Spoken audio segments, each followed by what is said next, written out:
Welcome to Inside the Upside Down. Mike Ricksecker here again with you as always, and is Shana Wankel. Our chat Shananigator from Edge of the Rabbit Hole is with us this evening as well.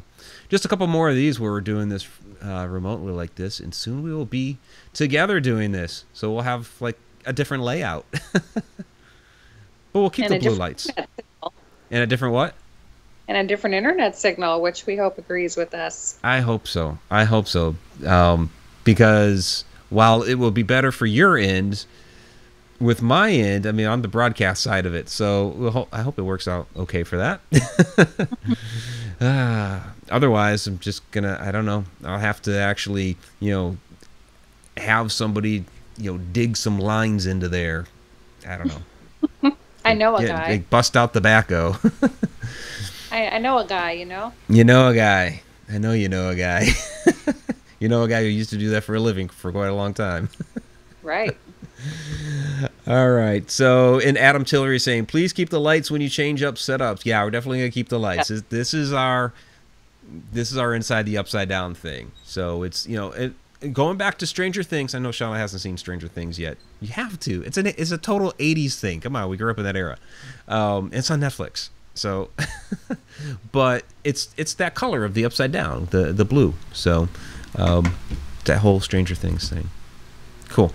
All right. So, haunted abandoned places. Now, this is kind of interesting. So, when we go out to investigate, of course, we hit a lot of different historic locations. We hit a lot of residences, all that, and then we hit abandoned places as well.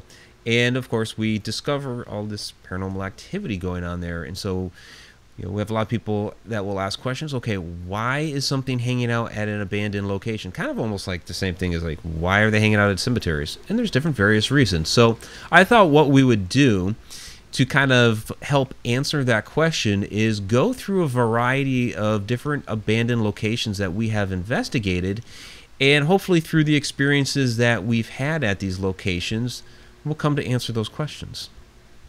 What do you think, Shana? Are you ready to explore our different abandoned locations? Hashtag explore with us. Absolutely. All right. Bree Jones is saying...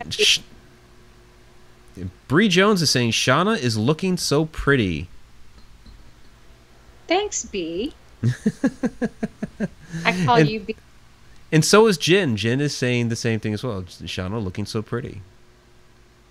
Well, I had the day off. So, you had a chance to rest. I love my job, but I needed a day because tomorrow is going to be crazy. Yeah. April, right off the bat, asking, do you think there's paranormal activity at every abandoned place? Not every. A lot of them, yeah, but not every. Just like, not all old houses are haunted, but a lot of them are. So, yeah, and April's saying day off is good for you. Yes. And Discord threads down there, Redheads Unite.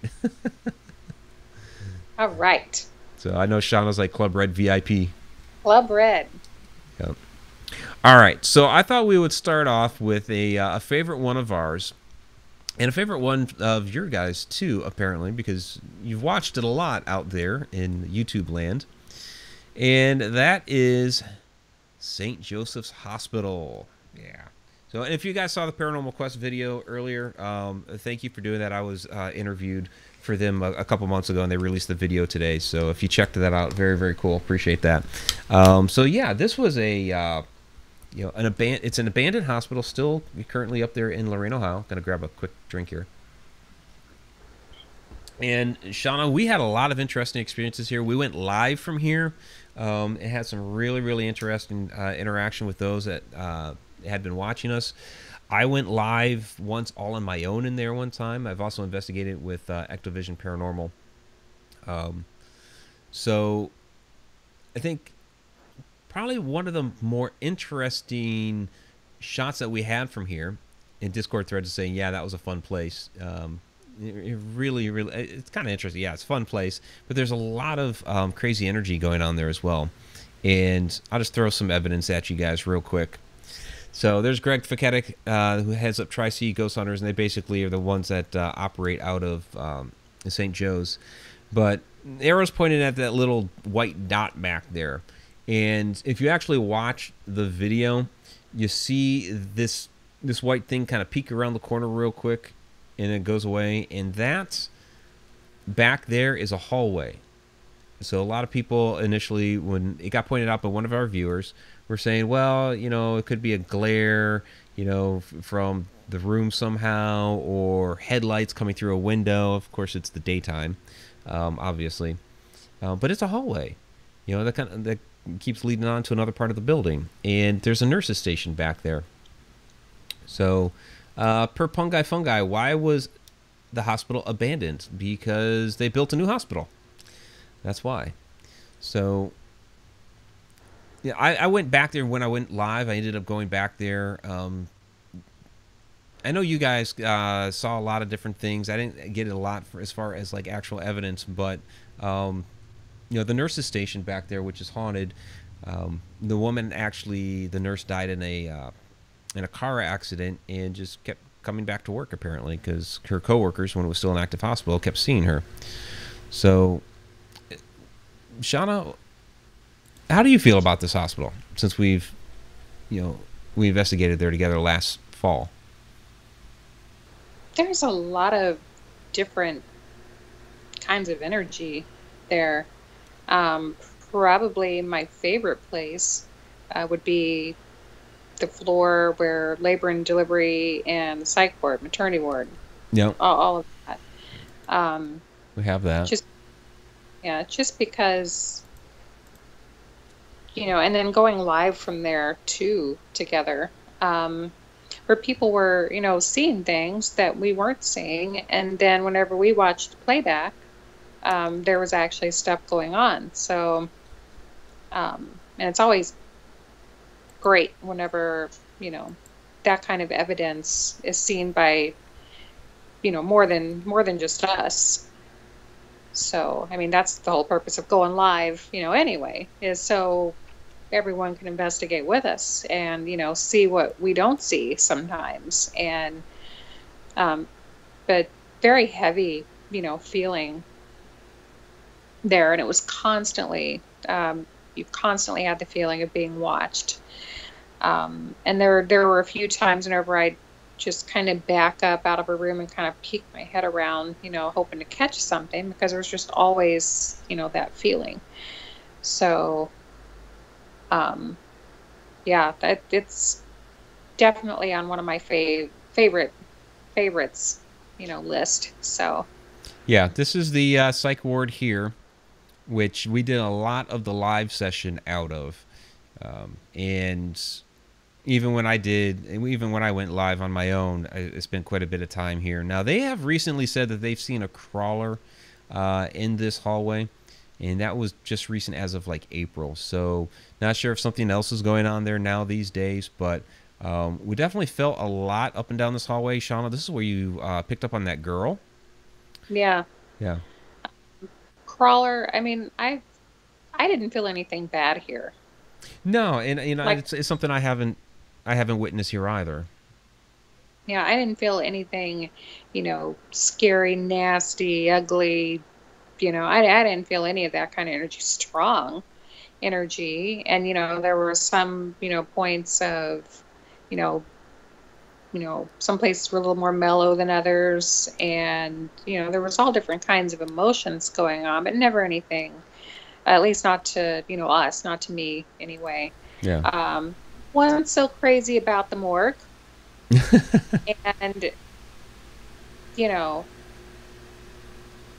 the morgue, it wasn't where the actual freezers were kept. It was like down that one hallway, and the whole morgue area is just like blown out. There's like no walls or anything there, so it's very, very different because they were actually starting to tear it down, and then they ran out of money. So Bree Jones is asking, any idea why there might be a crawler there, history related to it? And no, it doesn't make any sense as to why there would be a crawler there. Not like Black Bear Church, which we'll talk a little bit later on, you know, as to why there is a crawler there. You know, it doesn't make much sense as to why there would be one at this particular location. There's not much of a history of anything dark going on there. The energy that's there is, what you would pretty much expect from a hospital. You're in the psych ward.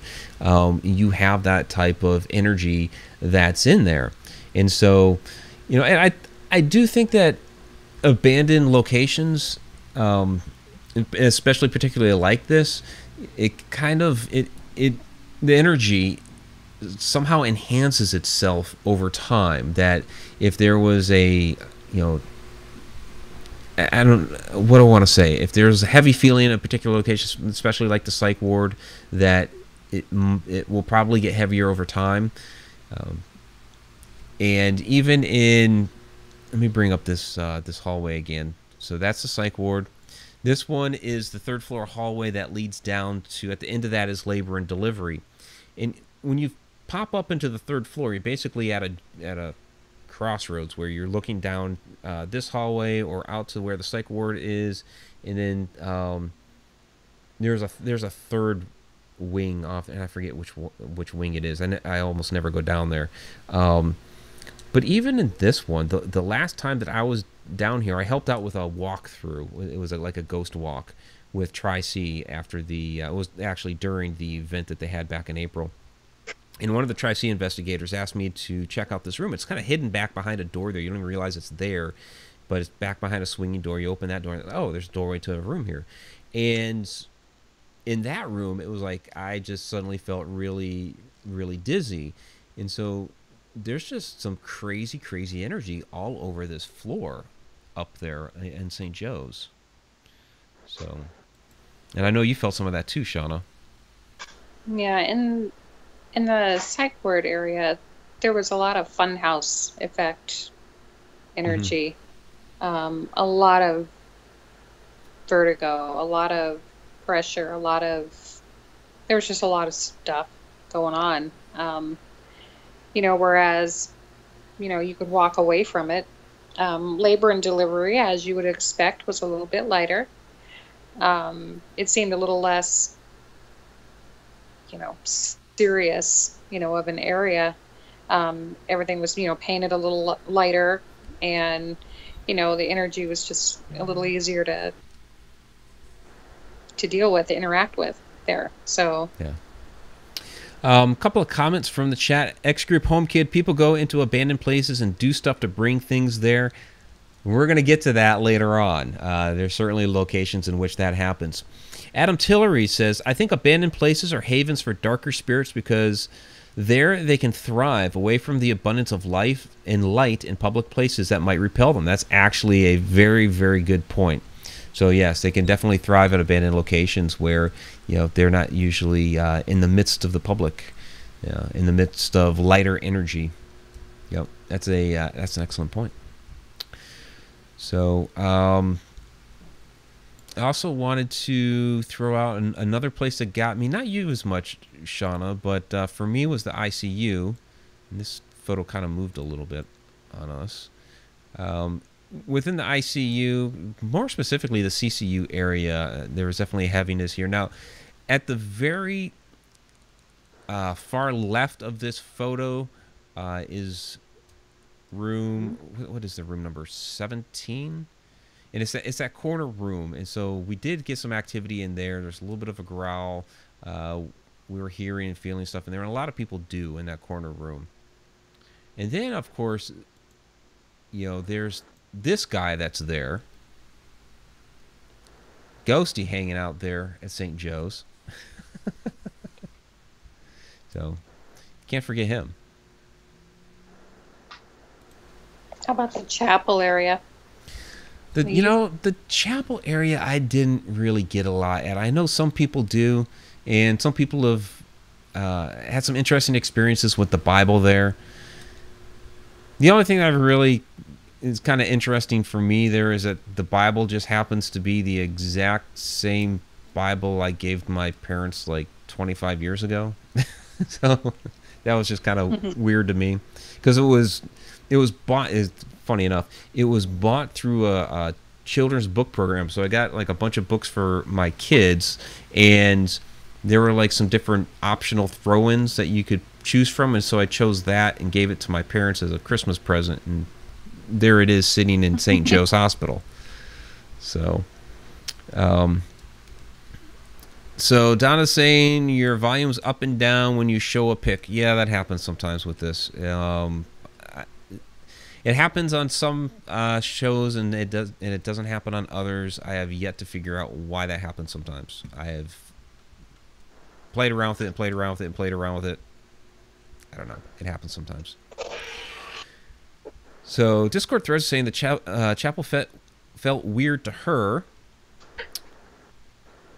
So it does for some people. It just doesn't do it for me. So Betty is asking, how much does the mold and mildew make a person feel different? That's a very good question. I mean, personally, it makes me feel uneasy just because I know mold and mildew is in the area, and so I try to spend very little time there. Most places are good enough to have those areas sectioned off, so you're not walking into rooms that have black mold.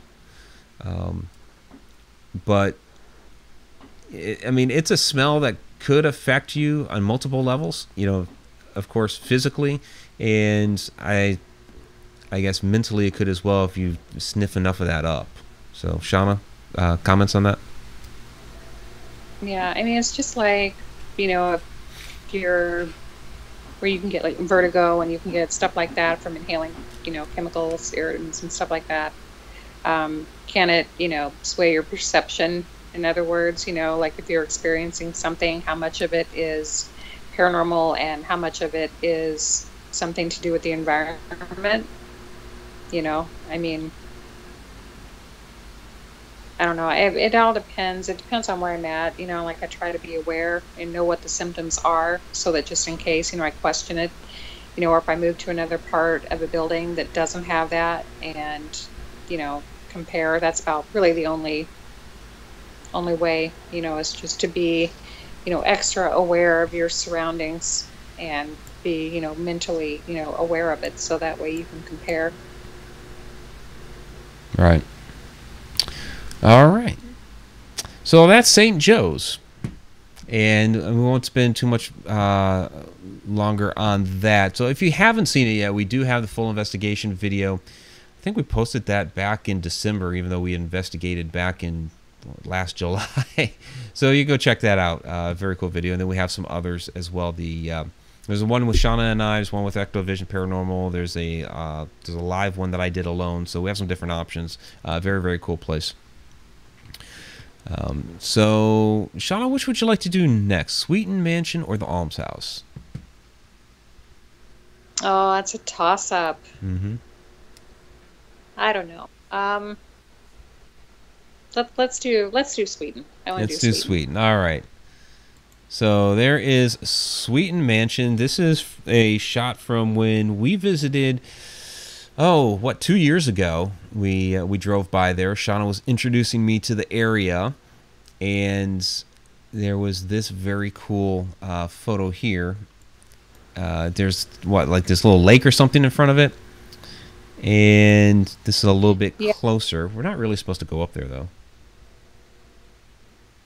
Yeah, I mean, I'm waiting for more pictures because I have a friend who actually used to live, her family used to own it. Right. And still waiting for pictures. And, yeah, because it must have been just, you know, beautiful whenever. I mean, even just the ruins of it are, you know, super cool. So. Yeah. Tim Schoen is asking, does every abandoned place have a story to tell? Well, you know, this place here has quite a story to tell. And it really depends on which one you believe. There was a murder here. And there's like 4 different variations to that story.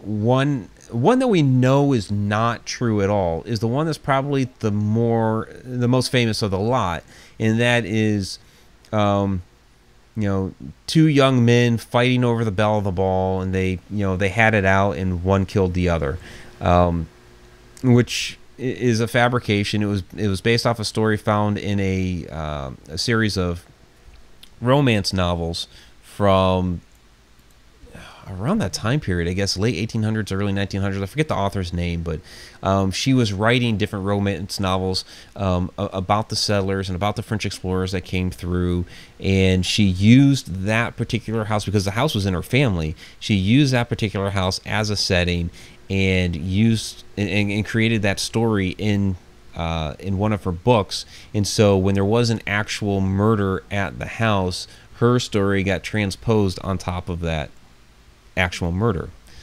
Now there's still a couple other variations to the story of the actual murder, and I can't remember all of them off the top of my head. We do have a video on that. Friday Night Ghost Frights on it. But they did. One of them was a couple of military guys getting into it. All centered around there was a party going on. I guess that's the one thing that we know that was true about the murder, is that there was some sort of party or some sort of gathering going on at the house. One story was two guys in the military going after it. Another was two boys were kind of duking it out, and then when the one father suggested to his kid to do something kind of sneaky, the other father took out that father. So some interesting stories as far as the murder, and there's a fourth one, but I can't remember it off the top of my head. Go check out the video. I'll actually, you know what, I'm gonna post that as the Throwback Thursday. I'll post that as a Throwback Thursday. And then, Shana, there's also the possibility that there may be treasure hidden on this property back behind it. So Yeah, and that one is supposedly, and it's probably to detour, if it's true. Supposedly rattlesnakes guard, the treasure, and there is a nest of snakes up there. People who go in there without permission have, given that information out. So yeah, it's supposed to be like in a cave back behind the house somewhere, because it is like right up against one of the bluffs. Yeah.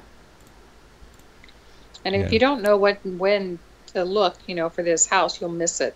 Oh, I know. Even You'll though the drive right ruins by are it. right. Yeah. And these photos here, these black and white ones, these are from the 1960s, I believe. So these are like 50 years old.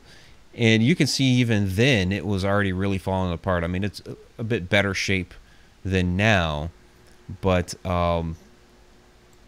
yeah, like this little garage here is totally gone. There's others of these walls that are completely gone. It's so 50 years ago it was in bad shape.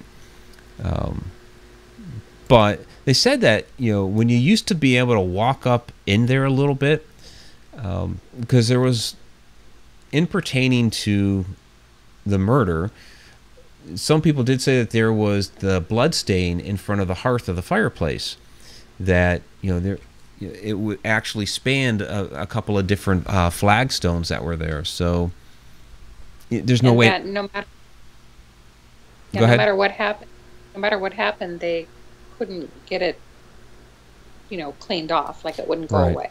Right. So. Yeah, and there's no way to be able to confirm that now, because it's not even there anymore. And 50 years ago, it wasn't even there anymore. But you could see from the ruins that it was just completely gone. So let's see if you guys have any additional comments on that. People are saying that they love snakes. Oh, because you mentioned the snakes in the cave. Yeah. Yeah, I'll take a snake over a spider any day. Oh yeah. So. Yeah, in that Friday Night Ghost Frights that I think we posted that like over a year ago. I actually read from a book, one of the history books that you found, a local history book, Shana, the actual story of the cave. So which is pretty interesting, because there's some different legends to that as well. Three men agreeing to hide a treasure up in there, and of course the snakes and things like that. So. Bria's saying that the house itself seems very tranquil to her, with something about the grounds. So, I mean, maybe the grounds are the part with the cave. I don't know. I mean, it's got that nature heats and cools it. It's got that natural spring, Hmm. underneath. And it's a very, it is, it's got a very soothing, energy to it, despite, what the story is about the place. But Yeah. yeah, just being near it, like I've not been, I don't go past the property line um, without permission, but um, just the area itself, feels really nice. Yeah, and that's something I forgot to mention. That you just brought it up was the natural spring that actually goes into the house. It would actually draw from that natural spring. So you have that going on there as well. We know how natural springs, the water, the running water like that, can be a conductor of paranormal activity. So people, even when this house stood, we're talking about the ghosts and spirits there. Primarily, of course, from the murder. Um, Dawn is saying that the top windows creep her the hell out, and Carrie Parrish says that he is feeling very drawn to the place, just due to the photos. So, um, and Bree is asking ley lines with the springs. Yeah, that's one thing that I have no idea. I haven't actually had a chance to look at, research like a map or the grid, um, which would be interesting, to look at for all of the places, that we go to see, It where they would. are in terms. Yeah, we know they're around there, because we know of the crossing there at the cafe, which is not too far from the Sweeten mansion. I mean, it's across the river. Sweeten's up the road a little bit or whatever, but um, I mean, they're within a few miles, really. Right. Yeah. So, all right. So that is the Sweeten mansion. Um, I guess things to take away from that would be, the legends and lore that go around with a haunted or with a abandoned haunted location. Um, Again, you have the water aspect, and then you have like the whole mystery aspect with the cave and everything. So very, very interesting. Um, all right, so then let's go ahead and hit the almshouse while we're at it. So this was at I night. love that. Yeah, yeah. Tell me about the almshouse, Shauna, because you've been here. This is from last fall. This is one that you took like 7 years ago. Yeah. Yeah. I will say, um, that when I went, I hadn't really done a lot of research on the place, and this is one of the times where I did go somewhere without permission, Uh-oh. uh, twice. Naughty, naughty. Yeah, this was taken during the day. I did go in there, and then at night, right after a storm. And I had already heard some of the local lore about the place. Um, I did see, and I was there with other people who shared the same experiences as I did. I The local lore about the place is not true. There's no supporting documentation for it. There's none of that. Um, so I didn't experience, the kind of emotion or feelings I would expect, you know. Um, but I knew to, be very mindful, because it is a place that had a lot of emotions attached to it. People came here, because they were on hard times. There were deaths. There was a lot of death in here. Um, Well, and from what I we was reading on the article, which actually went along with this photo from I believe it was 1976, um, they were buried there on the property, but none of the graves are actually marked, so they're still out there somewhere right. in the field. Yeah, I definitely, and it's hard to get, to this one without permit. I mean, it's easy to do it without permission, obviously, but they will, if you're caught, the phone calls will be made. You will be in trouble. Yeah. Uh, it's a landmark, it's a historical landmark, but basically the guy that's, caretaking wants to just raise it and turn it into farmland. And it's farm like all the way around it, you know. I mean, it's just, you can tell. And basically, I guess they're just waiting for it to crumble in on itself. And it's just about at that point. I mean, it is totally unsafe to be in there. Yeah, it's in complete disrepair. I mean, it wasn't safe to be in there, you know, when I went. But it is my mission, my goal, to get permission from the city to go in there so that we can do an official, you know, last hurrah, you know, documentary type, you know, video, you know, to give it a proper send off. You know, one with respect, one with not like how people get in there and graffiti up the place and all of that. Talking about, you know, and I think that, you know, it would be okay. I think that they would be more inclined to allow something like that, you know, because, you know, who asks permission anymore? Not very many.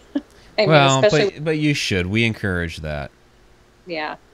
I mean, I will admit that I went, but I wanted to experience it before it was gone, and I didn't think that I was going to get to. I felt so drawn to the place, you know, that I was like, I've got to be in here. And the experiences that I had in there were, I would have loved to have video and had my recorder then. It was kind of like a spur of the moment thing. My friend Jeannie Marie, if she's watching, she loves this place. And I know that she will be sad to see it go. This place is her goldenrod. Really. Okay. So, yeah. We have Raul Mueller with a $10 super chat. Thank you very much, Raul. Absolutely appreciate that. And we always appreciate the support. So I know you got us in the last show, too, on Edge of the Rabbit Hole, so definitely. Yeah, we have Chipper Terry saying, oh, wow, certainly has a presence about it. Donna's saying, yeah, it's a bit creepier. So a lot of people are really, really liking the building. So Bree Jones is saying your photo was beautiful.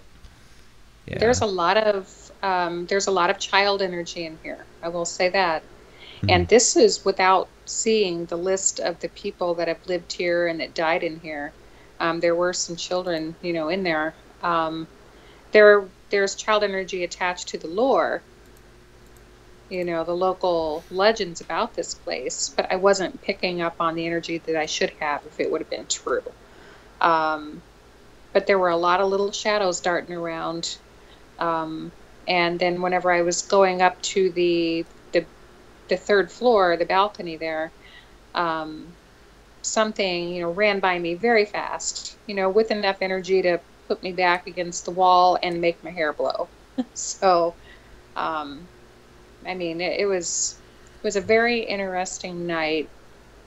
But I really, the basement was kind of creepy, but of course basements are always creepy. And there's this really old stove in there too. It's really cool. Hey, your sister Sherry's in the chat. Hi, Sissy.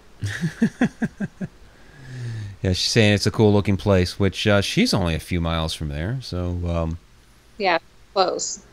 Yeah, she's pretty close. But yeah, I mean, you can really see kind of a difference here, even in 6 years. So that's 2011, and I know it's night and day, like literally night and day.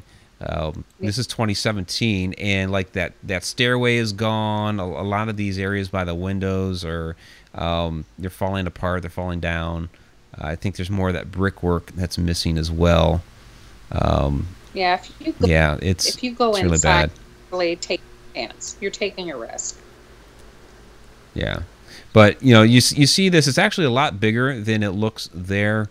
The 1996 photo, you get kind of an idea of the other side of it, and so you have this whole other portico over there and another whole area to the building. So, per Sharon Lane, thank you, Donna, for grabbing the question. Have either of you had a spirit attach and leave with you? Yes. Yeah, it definitely has happened to me over the years. They don't really, and nowadays, they don't really physically follow me as much as they visit me just with energy. Just like I don't see them, but in dreams I see them, a lot. Um, and then just the energy, I'll just feel the tug, like, Mm-hmm. you know, like if you have a bond with somebody and they're thinking about you, you know, you can sometimes feel that. It's like that. And then sometimes it'll actually put me in kind of a meditative state, and I'll actually be there without actually physically leaving. So it's kind of a little unsettling, you know, sometimes. But yeah, back before I really learned how to shield from that kind of stuff, you know, you could say, hey, don't follow me, you know, but that didn't always happen. And I lived in close proximity to some of these places, like a stone's throw away. So um, they would be, you know, in and out a lot. Yeah, stuff definitely follows me. Yeah. I haven't had a whole lot follow me. Um, my my kids used to say that I had brought something home one time because I was turning the light in the ceiling fan on and off, but I actually had a better idea of who I believe that was, and it wasn't somebody followed me. They were there for me, but not they didn't follow me from a haunted location. Um, so Jen was asking, was it Jen? No, it was Bree. Bree was asking what the place was originally used for. So that was the Greene County Port Farm. So like your poor, downtrodden, destitute type people would go there, live, work the farm for, I mean, basically just like a roof over their head. You know, people that had like issues and problems, that sort of stuff. There's some kids there too. But yeah, it really unfortunately wasn't much of a life. You know, they, like I said earlier, they had unmarked graves and all that. I know at the end there, Shauna, just from reading the one article that they used it for a like some sort of senior center at the end. Does that sound familiar? Yeah. I mean, there were, you know, elderly, you know, going there, spending the Mm-hmm. rest of their whatever life they had, you know, left there. And I mean, there was like a little section for people that were, you know, mentally compromised, with mental illness. And so it was just, there was just, you know, several different, you know, people experiencing several different kinds of, you know, on stages of their life um, there. So there was a lot going on in Yeah. there. Yeah. Some people are making comments about the feed on their end being a little bit blurry, having to reboot a couple times and whatnot. I actually think it's YouTube. Um, you know, I have like the best internet connection I could possibly get here, and for Edge of the Rabbit Hole, in order to bring up that alternate page that has like the chat screen and everything that shows you guys with Vanessa and whoever our guest is, I have to have another window open running, you know, the feed watching it on there on the other screen, and that was blurry here. So I think it's YouTube, or I maybe blame it's the whole internet. I blame Frontier for everything on this end. But yeah, if So you want to blame Frontier, because some people are in the chat, you can blame Frontier. That's fine. go ahead. Per Linda Lou, where do spirits go when their attached place is gone? So let's talk about that real quick. And we can do that with the Goldenrod Showboat. And this is one of the reasons why I wanted to include this. Now, we're not going to go a lot into the Goldenrod because we did cover the Goldenrod quite a bit last week, but it's one of the big questions that comes up with this, Shauna, is, you know, now that this, I mean, the hole is still there, but now that this is burned down, sadly, where do the spirits that were on this go? I mean, you know, like I've always said, you know, I hope that they don't linger there. I hope that now that their place is gone, that whatever the next stage of their, you know, whatever the next incarnation is, whatever their next stage of existence is, you know, do they go, you know, I kind of hope they go to be with, you know, whatever family or ancestors are still there. Jake thinks that Victoria or Annie Mm-hmm. visits him. So That could very well be. because Yeah. well, he started to feel, her energy and stuff. So, um, Yeah. The other thing that I wanted to talk about with that, and I mean, I'll just conclude with this because I know I've mentioned this a few times because that's a question that gets brought up a lot whenever we bring up the goldenrod is, where do they go? And so maybe they go visit people. Somebody's leaving the house, it sounds like. yeah. So that's one thing. Or they could, I mean, there's that whole crossing over, passing on, whatever. Maybe they do. Maybe they go on to wherever, is the next stage of, spiritual existence. I've suggested that maybe some of them, have gone back to St. Louis where the boat had been for decades, and they may have some sort of attachment back there to the St. Louis waterfront. Maybe they've sought out some sort of relative, and they've gone on to hang out with those relatives or live with those relatives. Or maybe they've become what we call a transient spirit. And maybe that's a bit of what Annie has done, going to visit people. Or maybe, moving on into maybe some of the nearby local properties or some other place that, they've encountered or come across. So there's a lot of different options there, I think. But sad to think about it as well, that even some could still be there with the boat, with the hole that's just sitting there. Which is why we need to make a visit. Yep. Absolutely, we do. So, the other thing I wanted to mention with the goldenrod, as far as abandoned places, when this was an abandoned place, I guess essentially it was. I mean, you guys were volunteers are helping out, but basically it was left there, and of course there's all kinds of ownership issues and whatnot. But it's basically abandoned there on the side of the river. Is that other sorts of entities, it seems, not just the the spirits that are there, but other sorts of entities have entered there as well. Because we saw, I mean, you saw your twinkles. We talked. I don't want to talk about it too much because we talked on it last week. You saw, the twinkles there. We witnessed the ball of light there, and I saw the way it moved and everything beforehand. That could be fairy activity. So it could be one of those when these places become abandoned that they're a draw for some of these other types of supernatural entities as well.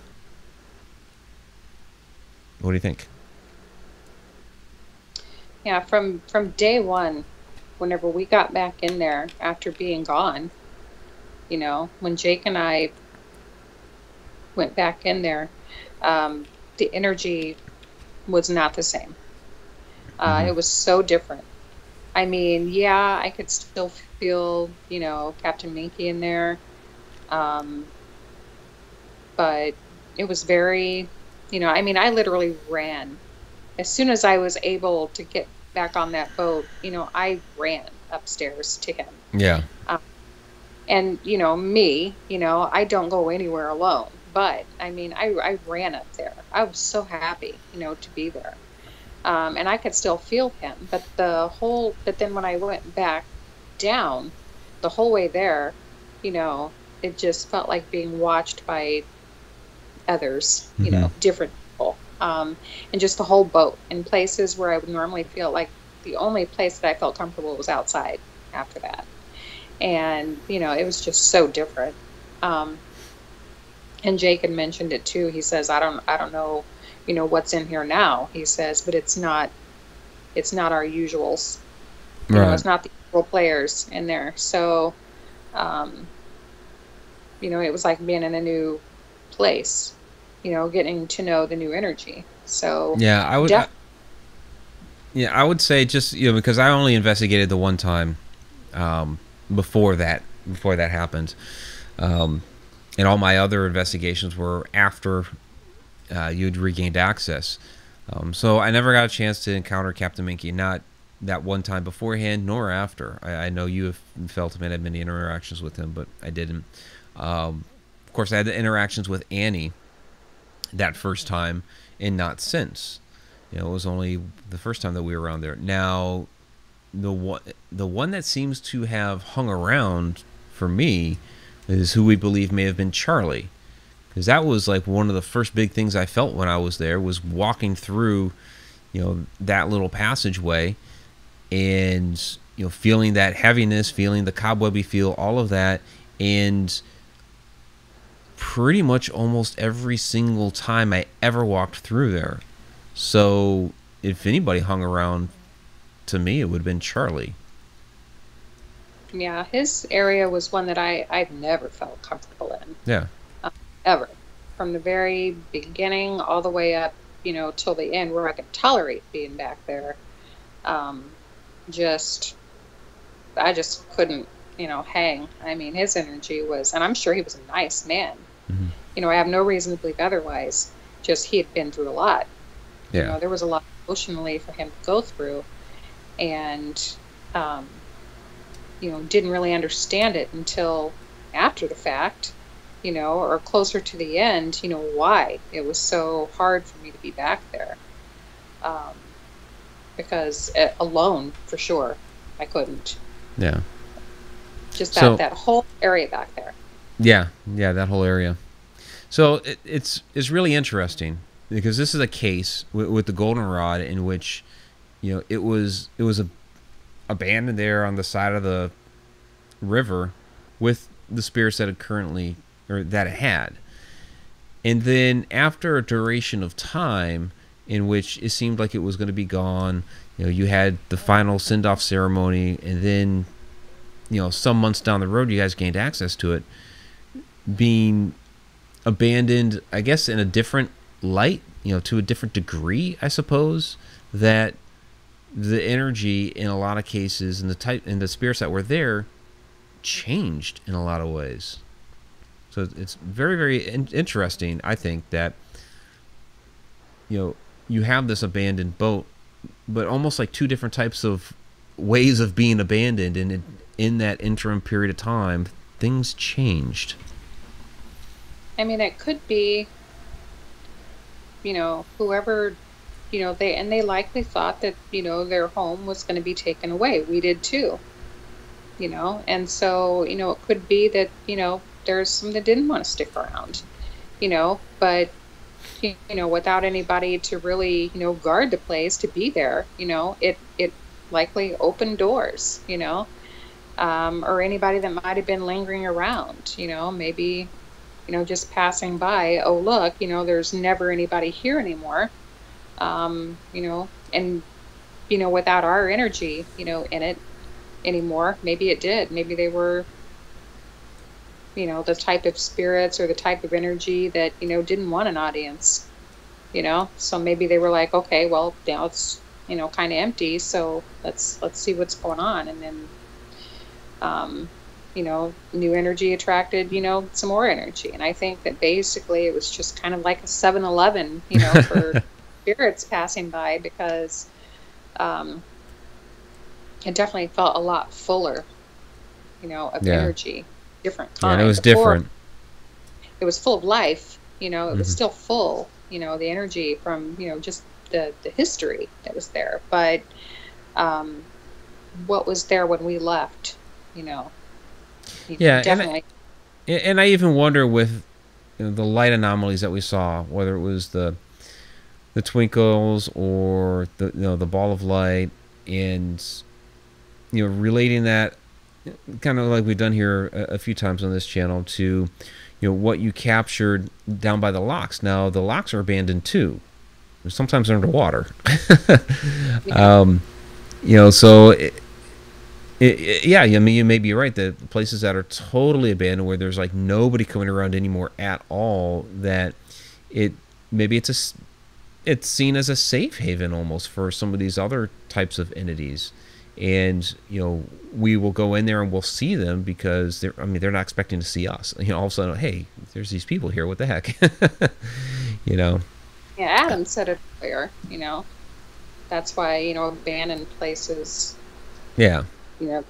It'd just be a place for them to go where they're not going to be bothered by us humans. Right.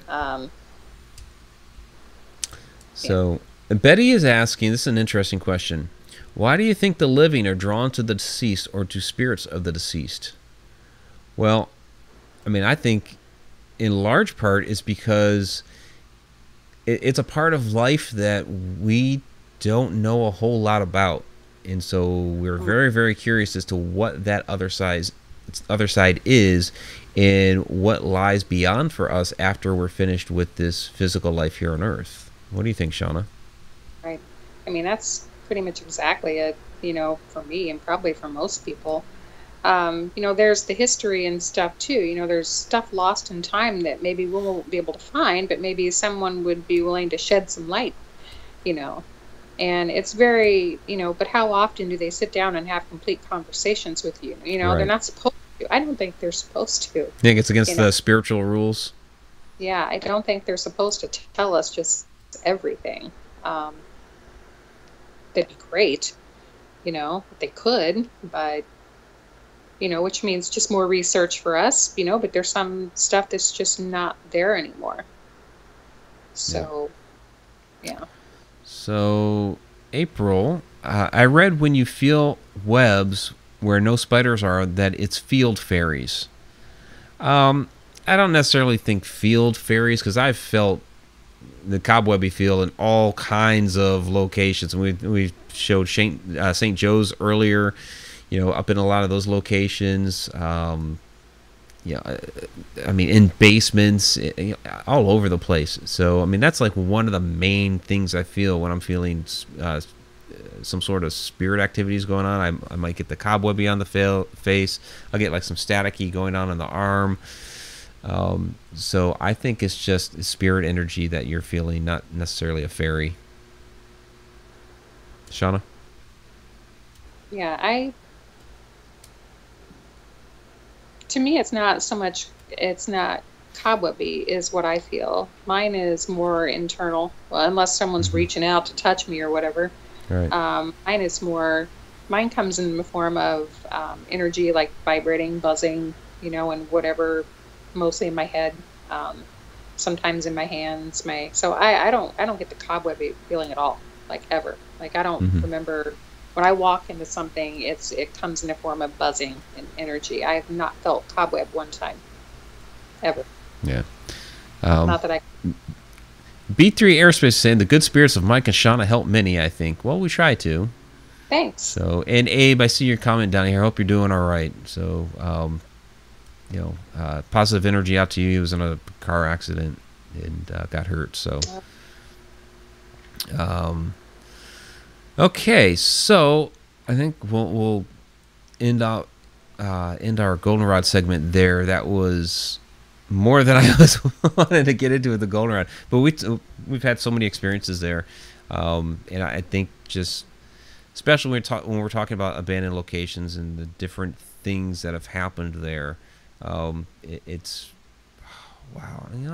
It's really, really, really, really, really fucking sucks that we can't get in there anymore. That is gone, because we were learning so much about the paranormal, the supernatural, the spiritual realm, so many different things from that location. Plus the history of it. All right. So I wanted to. We're going to kind of hopefully go through these last few real quick. So I did want to touch on Black Bear real quick. It was mentioned earlier about for one, the crawler, and also abandoned locations, and bringing things into abandoned locations and what have you. This is the location where back here on this stone slab we had found some some burnt animal bones. There was like some charring on this stone slab and things like that. Kind of evidence of some sort of, ritualistic, maybe animal sacrifice, something going on like that. And so, a lot of people had witnessed shadow figures coming up to the windows there. People had seen the crawler. We ended up experiencing the crawler while we were there. And so this is certainly one of those locations in which you can go to, and I didn't bring in the other pic of where we saw the crawler in the basement. One of those locations that that exists, I should say, in which people have gone in there and have fooled around and have possibly, maybe even very likely, conjured something up. And that's, you can see the graffiti that's in here, which is not uncommon for an abandoned location, and people going to a location like this and desecrating it. I mean, it was a church. At one point in time, people went in there. It was supposed to be a place of love and light, and they sang church hymns and praised the Lord and all that stuff. But then after the fact, it turned into this and became something more dark and sinister. So this is an example of an abandoned location basically becoming in its abandoned form the diametrically opposite of what it had been in its, I guess for lack of a better term, in its living form. So Abe is saying that he remembers this location. Yeah. Let's see. Per Sharon Lane, I love that you don't scream and provoke spirits at locations. Breath of fresh air. Yeah, we don't do that. We don't provoke. We go into locations and we introduce ourselves. We're basically like walking into somebody's house. So what would you do when you walk into somebody's house? You're not going to yell and scream at them and make demands and all that stuff. You're just going to talk. So yeah, there's ways to investigate. There's ways not to investigate. It's like if you go to a place where someone had passed on from illness or from you don't want to be like, hey, so how'd you die? Or you're dead or whatever. However you want to address it, there is a way to be respectful about it, which is, I heard you weren't feeling well. How are you feeling today? Maybe they don't know they died. You never know. You never know. Especially if it's fresh. If you're dealing with someone that had died recently, they may not, you never know what you're dealing with. You don't know what their situation is, so you approach it respectfully and leave it kind of open-ended. Some of them will talk to you, some of them will answer questions and stuff like that. So just don't investigate like an asshole. Don't investigate like an asshole. We've been saying that one for a while now. Yeah. Yeah. So people are agreeing with us. Abe, I think you should greet them. Bree Jones, you guys do a wonderful job investigating. And she even said, especially if they don't know they're dead, same thing as you. So, yeah. All right. So, I'm throwing this one out there, Helltown. I mean, there's, as far as being haunted, because this is supposed to be abandoned haunts, abandoned haunted places, or abandoned haunted locations. The houses themselves had their own paranormal activity going on. Some of them did, in any case. Of course, with Helltown, there's so many crazy legends and stuff that came up out of it. So it was an abandoned place that people left out of there very quickly because of the government, seizing back the homes. And we've talked about this at great length, last year, last fall, and then of course I had the whole exploratory video the year before that. So, in fact, this was really crazy about this house here. This is from when I first, walked through, it was grabbing photographs and all that. It was like 4 or 5 months later when Shana came out. It was like completely gone. These little trees were gone. The garage was gone. It was like nothing had ever existed there. It was crazy. But with the abandoned locations that were here for so long, for so many years, it spurred on all kinds of, crazy urban legends about, witches and Satan worship and aliens and toxic spills and just all of this crazy stuff just from being abandoned. So Shauna, I think it's an example of how people can get very creative when they see something, just abandoned and desolate like that. Yeah, for people like that, I blame TV. I blame movies. And I blame people not finding the truth as exciting as, what they're turning it into. I personally find that history and the truth is, more interesting than the stuff that's made up. So, I mean, yeah, it's for entertainment purposes or whatever, but, um, stop helping, others to, make the truth, the history of these places, stop, making this disappear. Yeah. How would you like it if, after you were gone, someone was like, oh yeah, oh no, this is what I heard, then of course it's not the truth. But then that's your story, from now on, so your truth is no longer there. And then you have to hope for someone like one of us or some of, you that are watching, that, appreciate and respect the truth and history to come find you again and put your story out there. And if we're not careful, that's going to disappear. We're going to be a rare breed, people, True enough. So Bree is saying that with that picture, she's getting mines. So she's asking if Helltown was associated with the mine because she's getting mine workers with this pic. No, not associated with mines. There's, up the road a couple miles was the old paper mill, which my family, ironically enough, and I didn't really realize it until I went there to go visit, and then I confirmed it with my uncle because he was been like the family historian before me. That our family actually owned the paper mill that was up there, and then I found the old family photographs of the people. So there was the paper mill that was there. Back behind this house, maybe 100 yards, is the old canal. That was through there. The canal runs, it was a towpath along the Cuyahoga River. So it was the, what was the Erie and Ohio Canal? It was the Erie Canal. And so there's locks. There's like a whole lock system up and down this. Now, the one thing that I would throw out there that may be in relation to mining that's in the area that I think is, because there's a lot of different government conspiracy theories about this location, and a lot of times it deals with aliens or it deals with a secret military installation or toxic spills and all kinds of weird crap.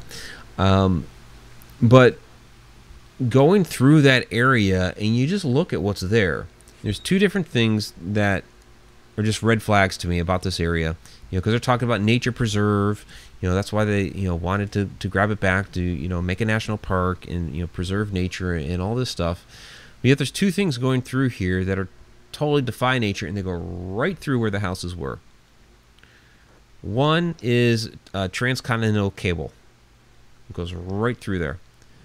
The second one is a gas line. There's a gas pipeline that goes right through there.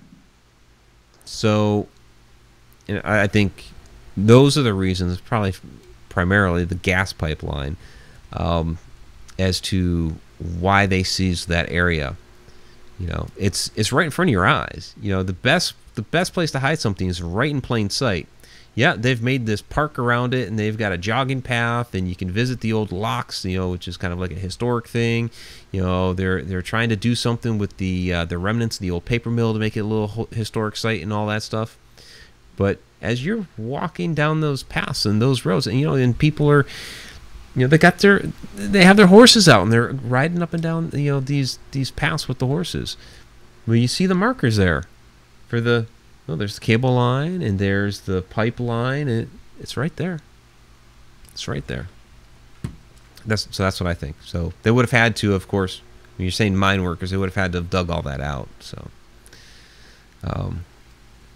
all right. So I think we have just one more, and this one's kind of sad. And So now we've talked about a lot of different, we've talked abandoned haunted hospitals, abandoned haunted houses, boats, all kinds of different, a church. But cemeteries become abandoned too. And I think this one, I mean, this is really sad that, and I understand why it's not kept up, but it's still sad that it's not. But this is people just getting forgotten like this, Shana, I think is, we see houses that, fall apart and are gone. But this is the actual people, their actual bodies where they're laid to rest that gets forgotten. Yeah. And it basically boils down to the people who care not being physically able to get up and maintain, the area and to keep it, kept up. And the people who are able to physically do it, that are relatives and in the family, just don't care. Yeah. Other things are more important. Yeah, Betty Lange is saying, I cleared cemeteries when I was younger for a historical society. Yeah, that's awesome. I wish more people would do that. Because this is... It's not easy to get to. No, it's not. It's not easy to get to. So I understand why, the older people that were keeping it up can't do it anymore. But the younger people in the area have not picked up that mantle. And, these are their ancestors. I guess they just don't care. I don't know. Yeah, I mean, it's actually, part of my family tree. Right. And I'd been, kind of going up there with my dad since I was, young. And, before I had kids. So, yeah, and it's not like you're right there to go up there and help out with it. So... Right, I got to be honest. It's quite a journey. I mean, we had a heck of a hike getting up there. Yeah, I mean, it was crazy, and it's so overgrown, and it's just the path to get there is just not as physically easy as it used to be. Because they used to take people up there and bury them, obviously. So at one point it was easy, or somewhat easy, but it's just not that way anymore. Yeah. So, people just, they don't care enough to even keep the path to it, easy. Yeah. So it makes it really difficult. And like you said, it's kind of out of the way, but I could see back in the day when the foliage wasn't as dense up there, where from up on top of that bluff, it overlooked the river. And so I can imagine that, 50, 60, 70 years ago, that it would have been a beautiful view to be laid to rest at. And now those people, who had that idea of, let's use this view, so that, I mean, obviously you're a body, but at that point, and your spirit is, off doing something else, but just the idea of, this is where we want our bodies laid to rest at, so they can overlook this river that we lived next to for for however many years, that is just no longer possible whatsoever. The view is gone. The foliage is growing all over. Stones are falling over. People don't even know what's up there anymore. Yeah, I mean, I didn't realize how many people were buried up there. Quite a few. And that's what I was going to talk to my dad about, actually, or Emerson, to see if there was any old pictures. Oh, that would be nice. Yeah, because this is just what we grabbed when we were up there last fall. And I'll talk to my friend Jenna too, because her and her group, with the archaeology department, used to go up there and help maintain it while that was still a thing. Mm-hmm. I forgot about that. Okay. Well, cool. Okay. I think that's actually going to about do it. Yeah, because it's, well, I mean, we're about 10 minutes past the hour.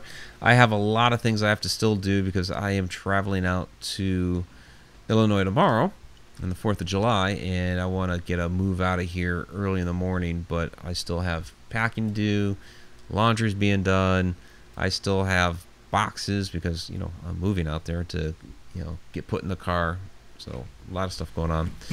And this time it won't have to be in my living room. We have another room to put it in. Yeah, because I was dumping stuff in. I was dumping stuff everywhere after your living room, your sister's garage, you know. I have stuff, and I got shit all over the world. Yeah, there's this path that you can take through my living room right now. Yeah. So we'll get that stuff moved over there while I'm there. We've got a few days to do that. So, all right. Yeah, and Betty's saying Historical Society may have pics. Yeah, I mean, and like Shana was saying, Emerson would be the guy.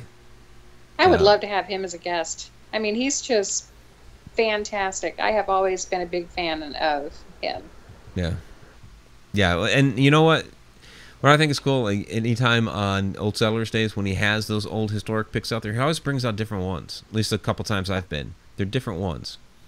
So in this past time, he had ones that tied into places that we had investigated. So we're like, we're sitting there grabbing pics of the photos. So yeah, I love historic societies, and you know, so much great information, and I love going through the old photos. No, me too. Yeah. All right, everybody. Thank you guys for hanging out tonight, talking about haunted, abandoned locations. I know the 4th of July is coming up, so a lot of people were, you know, bailing out and all that, which is fine. I totally get it. And so if you stuck around, thank you very much. If you're watching the replay, thanks for coming back and checking it out. Let's go ahead and do some shout outs here and get to all that before we sign off for the night. So Super Chat Superstar Raul Mueller, thank you very much for the super chats. Per Sherry, do you still need boxes? I don't think so. I'm getting them from 3 different businesses now, so I think I'm going to be good on boxes. But I will need help.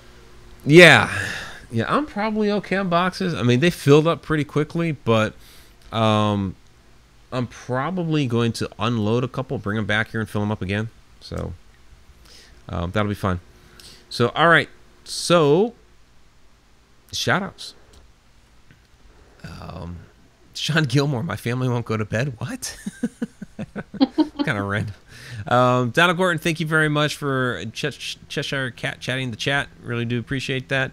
Kathy Ciliento, thank you for joining us this evening. Susan Sack, thank you as well. Sherry Wankel, thank you for joining us tonight. Discord Threads, thank you for joining us for the shows tonight. Appreciate that. Dawn, Spooky Spectacular, always appreciate the Haglin. Thank you too. Fungi. There you go.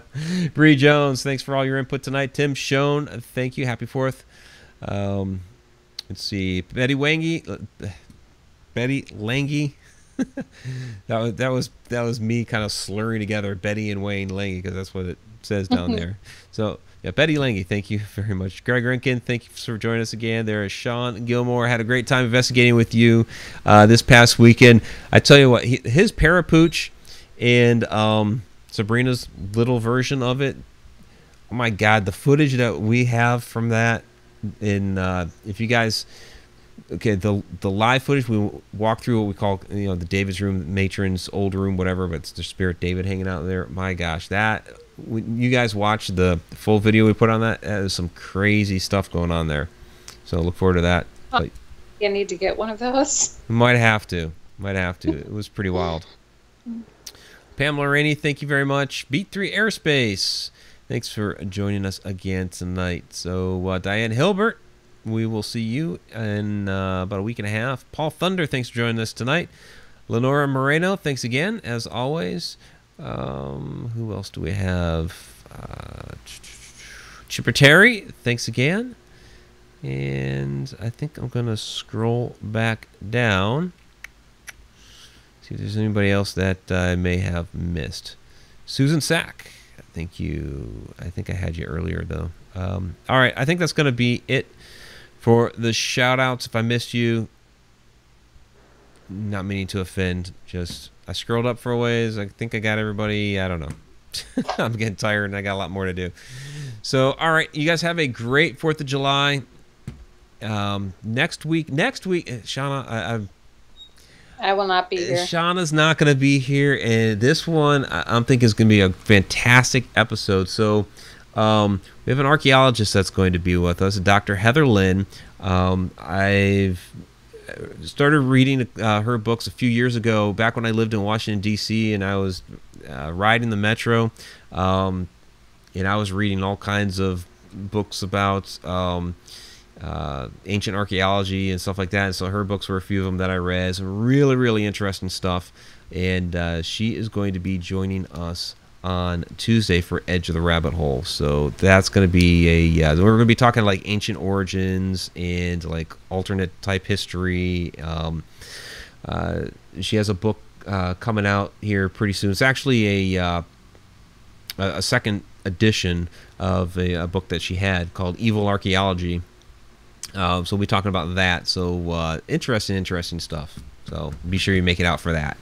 Very, very cool. All right. And Shauna, I really wish you could have made it for that. She's got to work. This is mandatory. I know. Yeah. It's parade day. Parade day. And we're busy without a parade. So this is, it's going to be crazy. Yeah. Donna's saying she was an archaeology minor in college in another life. And Carrie, I can't believe you made it through both shows tonight. So, Carrie, I don't think we gave you a shout out for the second show. So, good to see you there, buddy. And hope you are feeling better too. So, positive energy out to Carrie as well as Abe. So, Abe, we need to give a shout out for Abe. There we go. All right. Pig is going to be having surgery soon. After the 12th. It'll be after the 12th. Okay. He's going to be having heart surgery, I believe. Heart surgery. There you go. All right. So I think that, that's going to be it. So Punga, I don't know if she's been on Noreen's show. She may have been. I don't know. Maybe. So, all right. Which actually, I'm going to be in the second edition of that book. So throw that out there. That came after we had already booked her. And so she was looking for some paranormal input for that. And so, So that'll be interesting. All right, everybody. You guys have a great night. We'll see you for Friday Night Ghost Frights. And then next week for Edge of the Rabbit Hole Inside the Upside Down. So have a great 4th of July for those of you in the United States. And for everybody else not. You have a great evening. Till next time. Oh, and there's April. April, you get a shout out too. I think I got everybody now. Good night.